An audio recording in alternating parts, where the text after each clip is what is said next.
Hey, this is Attorney Tim Anderson. Today's January 7th, 2020. So I know nobody likes to say abortion. It's a word that divides many people, but we need to talk about it. And we need to see what is happening right before our eyes that nobody is talking about currently. So last year, Delegate Tran from Northern Virginia proposed House Bill 2491, which basically eliminated most of the abortion requirements in later trimester pregnancies, second and third trimesters. It went so far to allow basically what are called pre-birth abortions. So basically a woman who is 8 months and 28 days in term, it would allow her to abort that child at her election. It takes away the requirements of physicians being able to weigh in on whether that is necessary.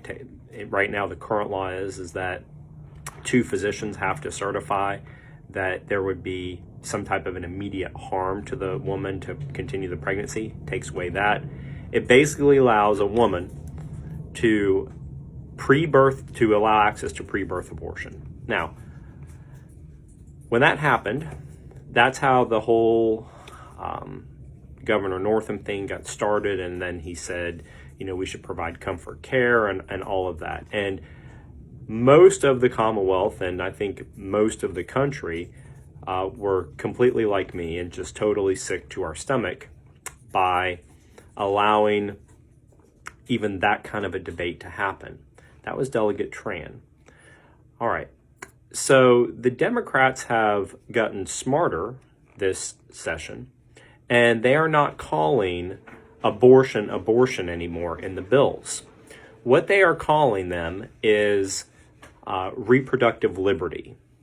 And what Senator Saslaw, we've heard that name before, has produced is something called SJ2, which is a constitutional amendment to the Virginia Constitution. Now, fortunately, the Democrats can't pass a constitutional amendment. It requires the voters to vote on this. But they're framing the conversation like this. And it's a very 3-sentence summary. This amends the Constitution of Virginia by adding a section establishing that an individual right to personal reproductive autonomy. The amendment prohibits the denial or infringement upon this right unless justified by a compelling interest of the Commonwealth and achieved by the least restrictive means. By SJ2 getting ratified and being put on the ballot, lots of people are going to say, yeah, women should have reproductive liberty.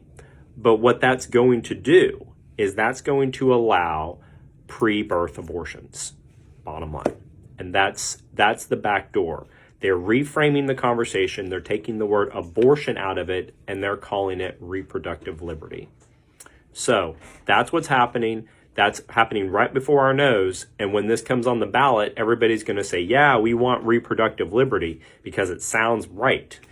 But in actuality, what it's going to be doing is doing what Delegate Tran tried to do last year with House Bill 2491. Now, I've posted that here. Read it for yourself, and then read Senate Joint Resolution 2 about making this a constitutional amendment, and see if you connect the dots like I have.